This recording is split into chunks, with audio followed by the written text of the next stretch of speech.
Hello, sister. You can start whenever you're ready. I'm really sorry sister, actually mute पे रह गई थी मैं। Oh okay. Okay okay, no worries no worries, मुझे लगा कि अच्छा स्टार्टिंग हो। हुआ आपने बोला, मैंने स्टार्ट कर दिया था, वो म्यूट पे ही रह गया था। Okay okay, no sorry. Worries, आप कर हाँ दीजिए। जी। Thank you. Yep. So welcome to the session everyone. We shall start the session now. We will first do 5 minutes of meditation. Please sit back comfortably. Close your eyes and breathe in. Breathe out slowly and feel that the relaxation is through every part of your body. You are completely relaxed. Now affirm to yourself, in the infinity of life where I am, all is perfect, whole, and complete. I now choose calmly and objectively to see my old patterns, and I am willing to make changes. I am teachable. I can learn. I am willing to change. I choose to have fun doing this. I choose to react as though I have found a treasure. When I discover something else to release, I see and I feel myself changing moment by moment. Thoughts no longer have any power over me. I am the power in the world. I choose to be free. All is well in my world. Now, whenever you are comfortable, slowly open your eyes.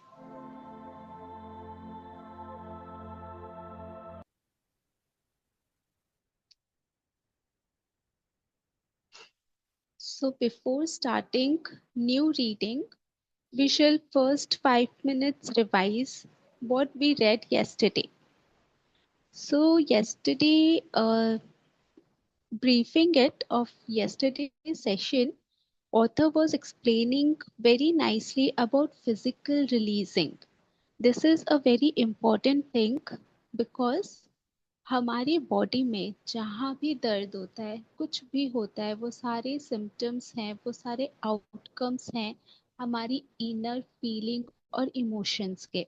तो author ने भी कहा कि उनको shoulder में दर्द हो रहा था, उन्होंने रियलाइज किया कि कुछ बर्निंग बर्निंग सा सेंसेशन है, और बर्निंग मीन्स एंगर, बट वो रिकॉल ही नहीं कर पा रहे थे कि एंगर उनको किस बात का है।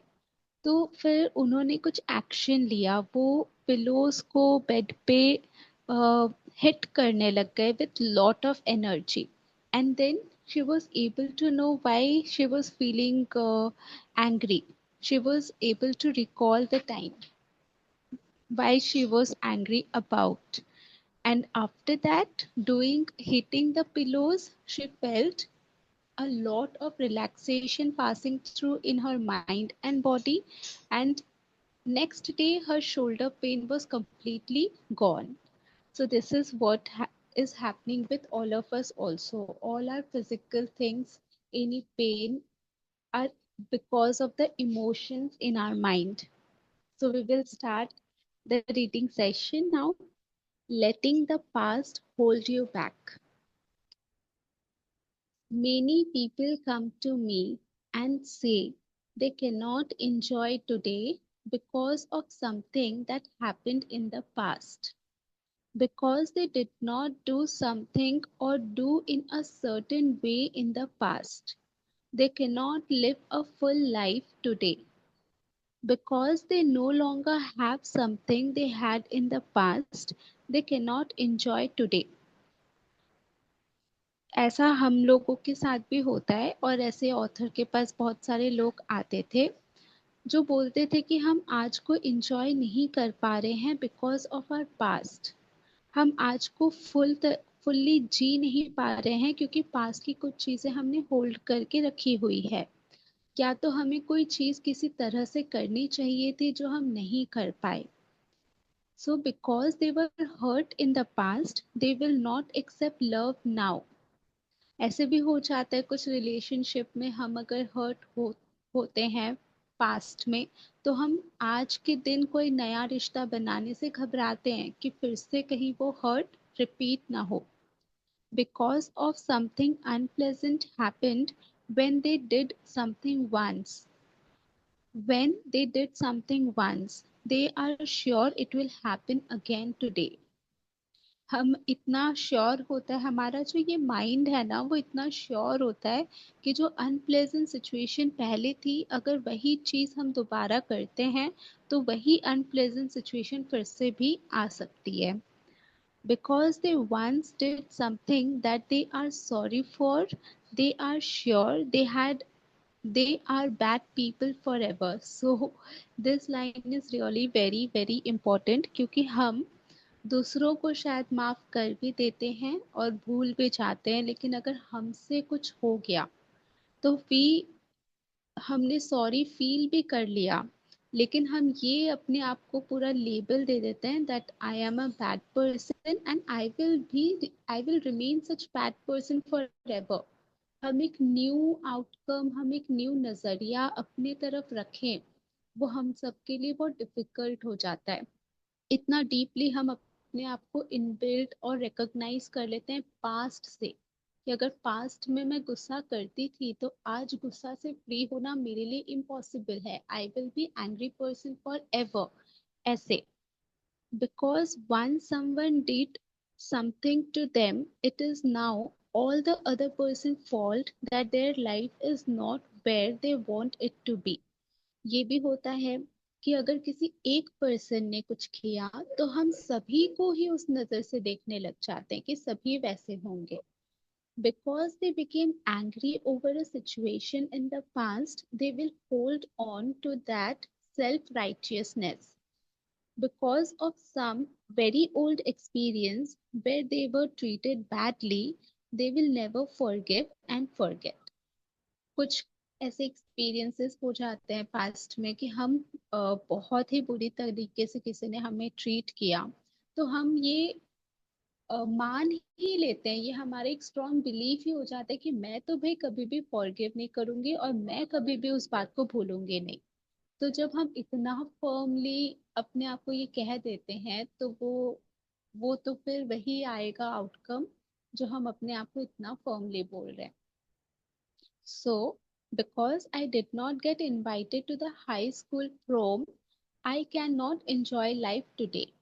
ये सब कुछ एग्जाम्पल्स दे रहे हैं ऑथर कि पहले कभी स्कूल हाई स्कूल प्रोम में किसी को इनविटेशन नहीं मिला, वो इतना हर्ट हो गए उस बात से, तो वो कह रहे कि I can not enjoy life today, आज भी मैं लाइफ को एंजॉय नहीं कर पा रहा हूँ।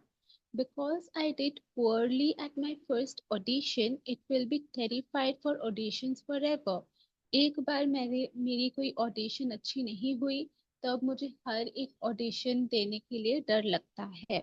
Because I am no longer married, I cannot live a full life today.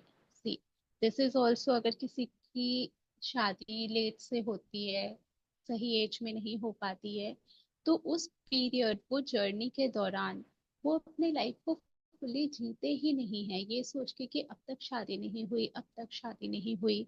तो ये भी एक एग्जाम्पल है, प्रैक्टिकली हम सब देखते भी हैं। Because I was hurt by a remark once, I will never trust anyone again.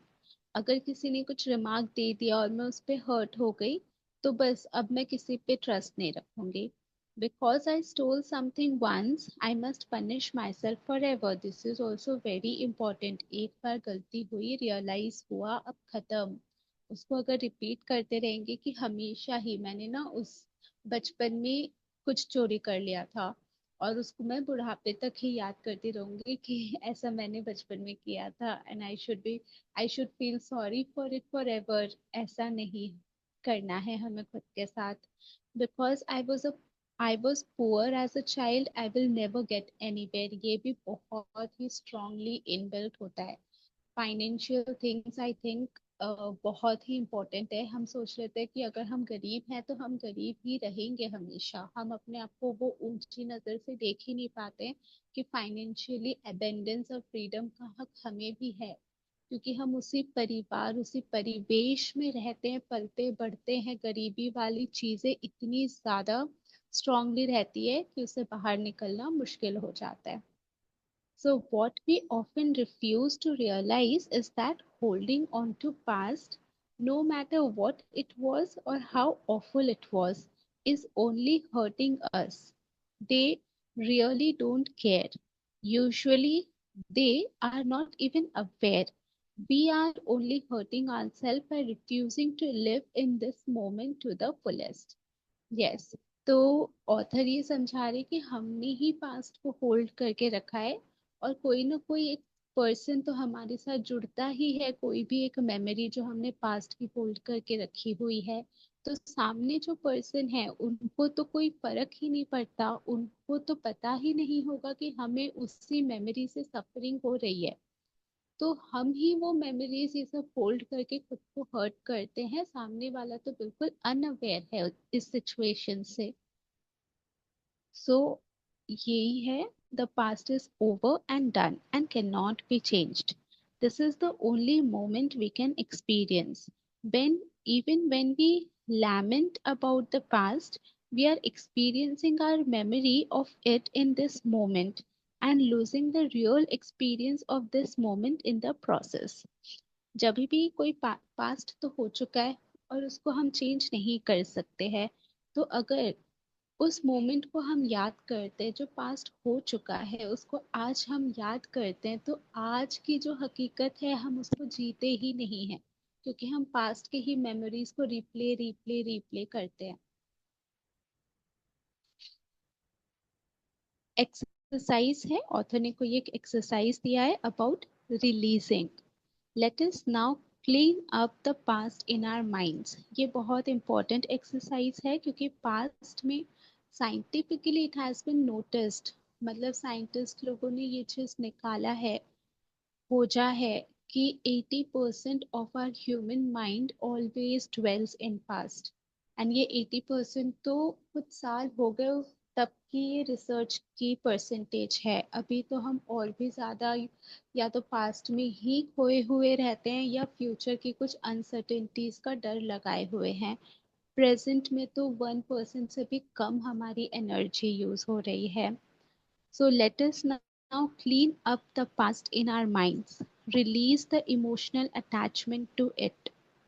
Emotional attachment ही हटाना है, क्योंकि वो सीन तो जा चुकी है, और वो पर्सन, सामने वाला पर्सन जिसको हम याद करते हैं, या उसके साथ हुई भी कोई सिचुएशन को हम बार बार रिप्ले कर रहे हैं, हो सकता है वो सामने वाला पर्सन तो अपनी जिंदगी एकदम फुल्ली जी रहा हो, या वो अपनी लाइफ में ही पूरा बिजी हो, उसको तो कोई फर्क ही नहीं पड़ रहा हो, वो अनअवेयर हो, और हम पकड़ के बैठे हैं. तो हमारी ये इमोशनल अटैचमेंट है जिस पे हमें वर्क करना है. Allow the memories to be just memories. या हमें क्या ही करना है, हमें बस उस पर प्रतिक्रियाएं नहीं देनी है, हमें बस ऑब्जर्व करना है. Allow it to be a memory. Thus, if you think back to what you used to wear in the third grade, usually there is no emotional attachment, it's just a memory. अगर हम पहले क्या पहना करते थे वो हम याद करते हैं तो कोई इमोशनल अटैचमेंट तो नहीं होती है ना, हम बस हमें बस याद है कि हाँ हमारा बचपन में ये एक ऐसा फ्रॉक था, ऐसे हम कपड़े पहना करते थे, बस वो एक मेमोरी है। वैसे ही ऑथर कह रहे कि चाहे कोई भी सीन हो गया हो, वो एक मेमोरी ही रहने दो और उसके साथ एक इमोशनल अटैचमेंट मत रखो। It can be the same for all the past event in our lives. As we let go, we become free to use all our mental power to enjoy this moment and to create a great future. अगर हम let go कर देते हैं तो हमारा mental power use हो जाएगा, ऐसे तो सारा ही पास्ट में ड्रेन हो जाता है। वो इमोशनल अटैचमेंट से हम इतना अटैच हो जाते हैं कि सारी ताकत वहीं ही लग जाती है, उसी में ही लग जाती है। तो एक बार हम पास्ट को लेट गो कर देंगे एंड वो मेमोरी को मेमोरी ही रहने देंगे, तो आज हम इंजॉय कर पाएंगे एंड साथ ही साथ फ्यूचर ग्रेट फ्यूचर क्रिएट कर पाएंगे। List all the things you are willing to let go of. How willing are you to do this? Notice your reactions. What will you have to do to let these things go? How willing are you to do so? What is your resistance level? Author ने ये exercise दिया है कि क्या क्या चीज आप छोड़ना चाहते हो उसको लिख दो, और कितना विलिंग हो वो भी थोड़ा नोटिस करो कि कितने विलिंग हैं हम। सपोज हम ज्यादा ही जंक फूड खाते हैं तो अब सारी जंक फूड तो एक साथ नहीं छोड़ी जाएगी, कौन से हैं उसको लिस्ट आउट कर लो स्टेप बाय स्टेप। हम सपोज बिस्किट्स एंड स्नैक्स हमें बहुत पसंद है, और बिस्किट्स एंड कुकीज तो हमारे जैसे सुपर फेवरेट हैं, ठीक है। तो जब हम ये सोच रहे कि हम बिस्किट्स एंड कुकीज छोड़ देंगे आज से, तो मन क्या बोल रहा है, क्या वो 100% छोड़ने को रेडी है या 90% या 50%, या अगर वो हर दिन तीनों टाइम खाता है तो वो बोल रहा है कि चलो मैं एक टाइम नहीं खाऊंगा। क्या है उस, क्या कह रहा है mind? Notice your reaction. What will you have to do to let these things go? हमें क्या करना होगा? अगर हमें इतनी ही आदत है कोई चीज खाने की तो ऐसे नहीं छूटेगी, सब्स्टिट्यूट हम खोज सकते हैं उसके लिए। How willing are you to do so? हम अगर बहुत ज्यादा ही विलिंग होंगे ना तो जरूर हमें कोई ऑल्टरनेटिव मिल जाएगा उसको छोड़ने के लिए। और कभी कभी शायद ज्यादा ही विलिंग होंगे, एकदम प्योर वाली वो स्ट्रेंथ होगी अंदर, तो और कोई ऑल्टरनेटिव की भी जरूरत नहीं पड़ेगी। What is your resistance level? क्या रेजिस्ट कर रहा है माइंड? नहीं नहीं भाई, मैं तो कुकीज नहीं छोड़ पाऊंगा, ये तो मेरी सुपर फेवरेट चीज है, मैं तो नहीं छोड़ पाऊंगा। कितना रेजिस्ट कर रहा है वो हमें देखना है, और फोर्स भी नहीं करना है, स्लोली स्लोली ट्रांसफॉर्म करना है।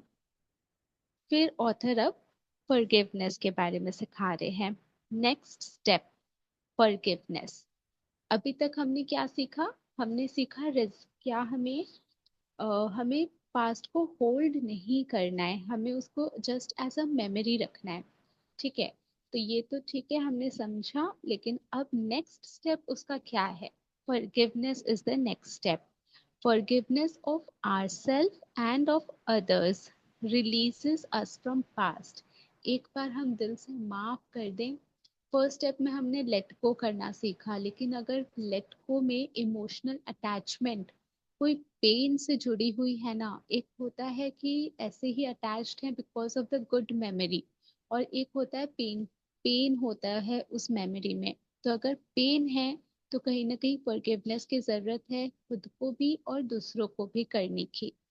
The course in miracles says over and over that forgiveness is the answer to almost everything. So true. ये कितना ब्यूटीफुल लाइन है। The course in miracles says over and over that forgiveness is the answer to almost everything.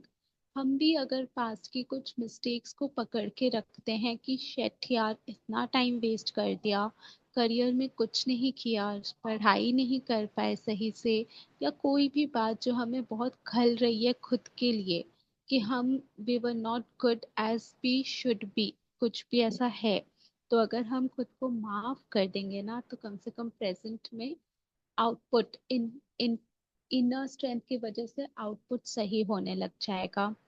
So this is what forgiveness is the answer to almost everything. This is wonderful line. I know that when we are stuck, it usually means that there is some more forgiveness, forgiving to be done. Again, a very, very, very important thing. If we are stuck, then it usually means that there is something to be forgived. हम stuck अगर हैं तो हम outer things पे ध्यान देते हैं, क्यों stuck हैं हम, क्यों नहीं कुछ change कर पा रहे हैं routine में. Why we are stuck, we are always looking outward. हम देख ही नहीं रहे कि अंदर में माफी जरूरत है, किसी इमोशनल हीलिंग की जरूरत है. एक बार हम ये फॉरगिव पूरा सही से कर देंगे, then we will not feel stuck, we will become free. When we do not flow freely with life in the present moment, it usually means we are holding on to a past moment. It can be regret, sadness, hurt, fear, or guilt, blame, anger, resentment, and sometimes even the desire for revenge. अगर हम present moment को fully enjoy freely नहीं कर पा रहे हैं, means past के कोई ना कोई मोमेंट को हम पकड़ के रखें, या तो उस मोमेंट के साथ हमारा कोई रिग्रेट जुड़ा हुआ है, या हम सैड हैं, या हम हर्ट हुए हैं, या फियर है, या गिल्ट है. हर एक सिचुएशन जो पास्ट मोमेंट के हम पकड़े हुए हैं, उसके पीछे रीजन क्या है, कौन सा इमोशन है, वो कोई ना कोई इमोशन है जो पकड़े हुए हैं हम.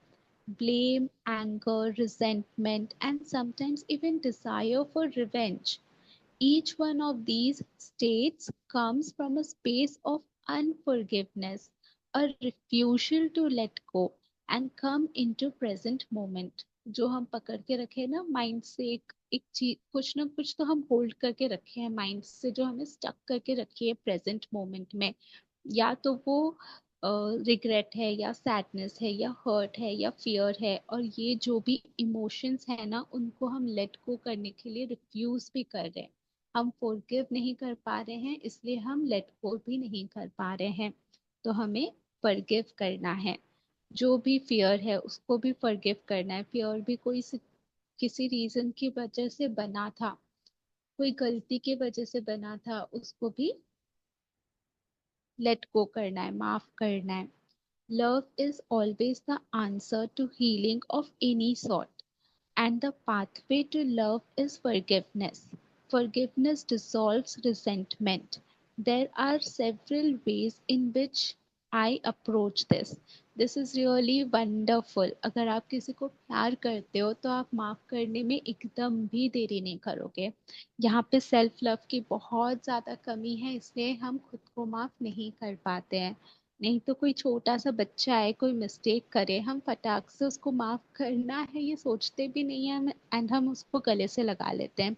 या फिर अगर हमारा कोई बेस्ट फ्रेंड है जिससे भी हम हमारी बहुत इमोशनल लव वाली कनेक्शन है, तो वो फटाफट माफी हो ही जाती है एक्शन में.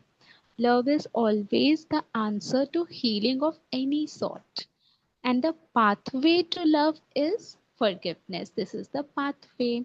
Forgiveness dissolves resentment. वो जो अंदर एक तो दिल में जो बर्निंग सेंसेशन होती है ना, वो ही रिजेंटमेंट होती है. There are several ways in which I approach this. अब ऑथर हमें समझाएंगे कि कौन सा वेज है जो ऑथर अप्रोच करते हैं. एक्सरसाइज एक नया एक्सरसाइज, डिसॉल्विंग रिजेंटमेंट. पहले हमने सीखा था रिलीजिंग, जहाँ पे हम पास्ट को रिलीज कर रहे थे. ओके, अब ये डिसॉल्विंग जो अंदर रिजेंटमेंट है, ये आई थिंक और भी डीप है. वहां था कि हम लेट को कर रहे हैं एक सुपरफिशियल, ऊपर से थोड़ा माइंड को बोल रहे हैं, रिलैक्स कर रहे हैं. लेकिन अब ये अंदर की हीलिंग हो रही है, कोई भी जो अंदर इमोशन है उसको खत्म करना. There is an old Emmett Fox exercise for dissolving resentment that always works. He recommends that you sit quietly, close your eyes, and allow your mind and body to relax. Then imagine yourself sitting in a darkened theater, and in front of you is a small stage. On that stage, place the person you resent the most. It could be someone in the past or present, living or dead. When you see this person clearly, visualize good things happening to this person, things that would be meaningful to him. See him smiling and happy. This is so wonderful exercise. Hmm, मैंने तो सोचा कि शायद author कुछ communicate करने बोलेंगे। मैं जब ये एक्सरसाइज पढ़ रही थी शुरू में, मुझे लगा शायद ऑथर बोलेंगे वो स्टेज में वो पर्सन है एंड आप उसको बोल दो जो भी आपको बोलना है। लेकिन ऑथर क्या कह रहे हैं, visualise good things happening to that person, this is what increasing love in inside of us. हर एक के लिए visualize good things happening to that person and see him smiling and happy. Wonderful. Hold this image for few minutes, then let it fade away. I like to add another step. As this person leaves the stage, put yourself up there. See good things happening to you. See yourself smiling and happy. Be aware that the abundance of universe is available to all of us. So author ने एक exercise बताया जिस exercise का नाम है एमेट fox. ये पुरानी कोई एक्सरसाइज है जो रिजेंटमेंट डिसॉल्व करने में बहुत अच्छा काम करती है। उसमें हमें एक आईज क्लोज करना है, रिलैक्स कर देना है खुद को एंड एक स्टेज डार्केंड थिएटर में हम बैठे हैं वैसा इमेजिन करना है। वहां पे एक छोटा सा स्टेज है एंड वो पर्सन को इमेजिन करना है जो जिनके साथ आपका बहुत ज्यादा रिजेंटमेंट है एंड आपको ये विजुअलाइज करना है कि वो पर्सन के साथ सब कुछ बहुत ही अच्छा हो रहा है, everything very good is happening to him and you are seeing him smiling and happy. So this is so wonderful. यहाँ पे एमेट फॉक्स वाला एक्सरसाइज यहाँ तक ही है। ऑथर और एक स्टेप उसमें ऐड करते हैं कि अब खुद को देखो, अब वो पर्सन लीव कर दिया है स्टेज को, अब आप स्टेज पे हो। Visualize good things happening to yourself. See yourself happy and smiling. So फिर ऑथर ने समझाया कि ये जो यूनिवर्स है ना, यहाँ पे एबेंडेंस का लॉ है, there is no lack in universe. तो हर किसी के लिए एबेंडेंस है, everything is available for everyone.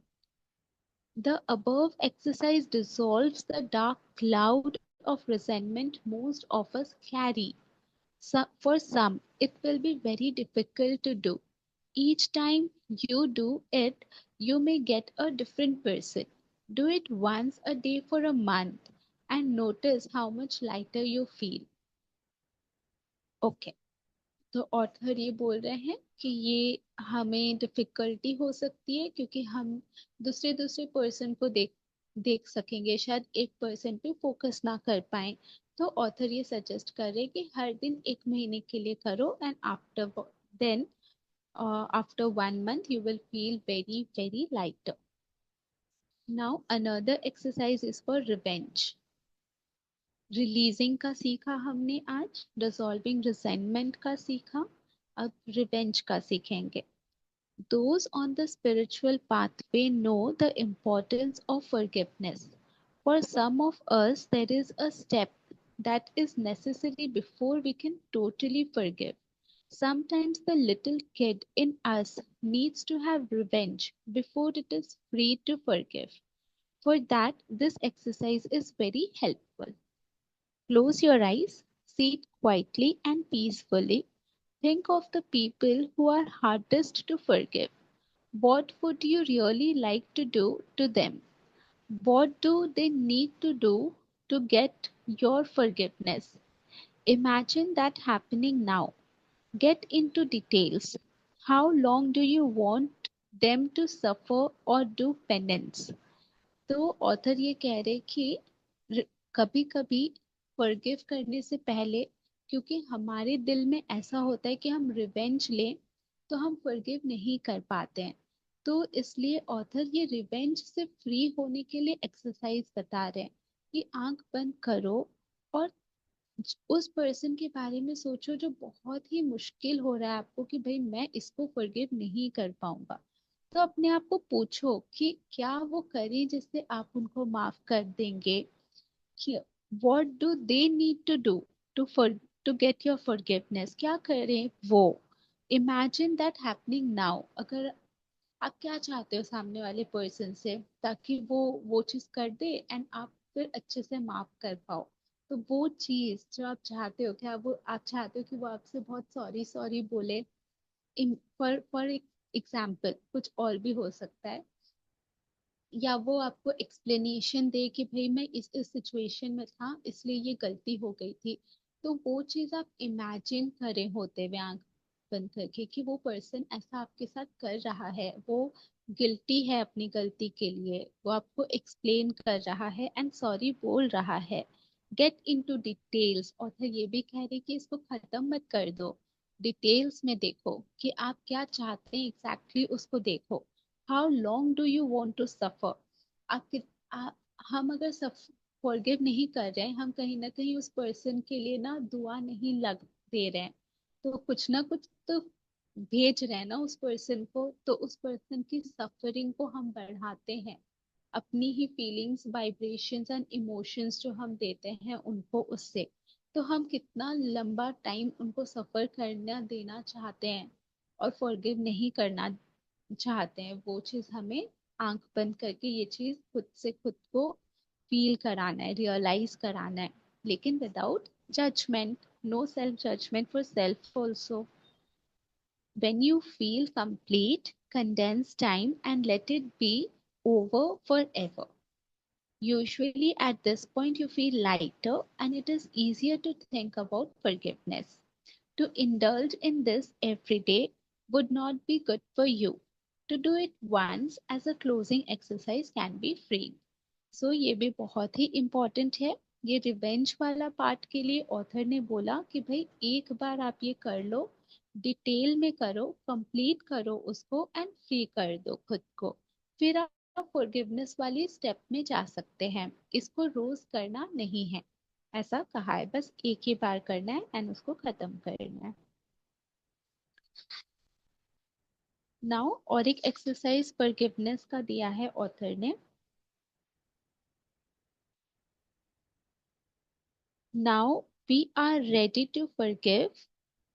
Do this exercise with a partner if you can, or do it out loud if you are alone. ठीक है?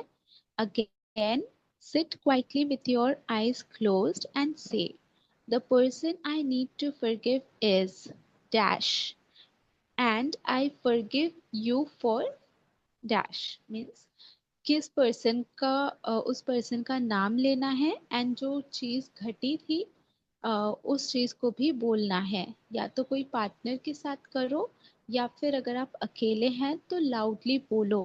क्या बोलना है? आंखें बंद करो, आराम से बैठो और बोलो कि the person I need to forgive is, suppose हम एक एग्जाम्पल ले लेते हैं, the person I need to forgive is Ram and I forgive you for not calling me on your birthday party. ठीक है? ऐसे करके जो भी आपका हुआ है वो चीज do this over and over. एक बार बोल के नहीं होगा, हमेशा बार बार बोलना होगा। You will have many things to forgive for some for and only one or two to forgive others for। if you have a partner, let him say you thank you, I set you free now।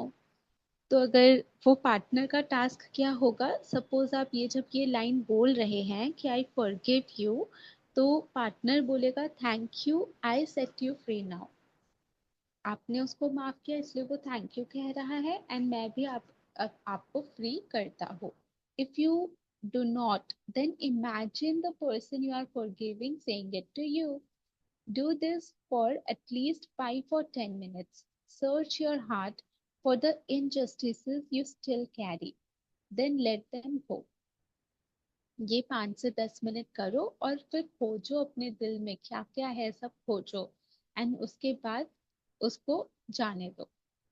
When you have cleared as much as you can for now, turn your attention turn your attention to yourself. Say out loud to yourself, I forgive myself for। अच्छा, अब हमने दूसरों को माफ किया, अब खुद की बारी आई है कि अब खुद को बोलो जोर से, I forgive myself for। Do this for another 5 minutes or so.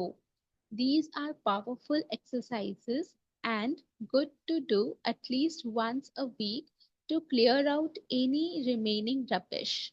Some experiences are easy to let go, and some we have to chip away at until suddenly one day they let go and dissolve। Author बोल रहे हैं कि ये बहुत powerful exercise है और ये हमेशा 1 हफ्ते में एक बार करना ही चाहिए, ताकि जो भी रबिश रह गया है ना अंदर वो सब जाता रहे। कोई कोई एक्सपीरियंसेस इजी होता है लेट गो करने के लिए, कुछ कुछ नहीं होता है, उसको थोड़ा टाइम लगता है ताकि वो पूरा ही रिजॉल्व हो जाए। एक्सरसाइज और एक है विजुअलाइजेशन का। Another good exercise, have sister, someone read. हाँ जी sorry, sister. Sorry for interrupting. I think ये हम कल से करते हैं स्टार्ट, एक्चुअली हो गया टाइम। हाँ जी हाँ जी, जरूर थैंक यू, जरूर। Thank you so much. Thank you so much for आज टू यू ऑल्सो। नहीं, हाँ थैंक्स टू जी। यू। बहुत आपने अच्छे से, आज बहुत अच्छा लगा सेशन, और बहुत अच्छे से आपने एक्सप्लेन भी किया। बेस्ट मुझे फॉरगिवनेस का लगा, जो ऑथर ने कहा to imagine the person you want to forgive, and see that person happy and हाँ। cheerful. Yes. That was a very yes.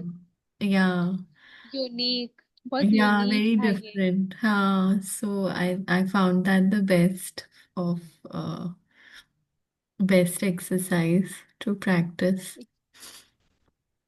Same goes to me also, यहाँ पे मुझे भी ये बहुत ही पसंद आया।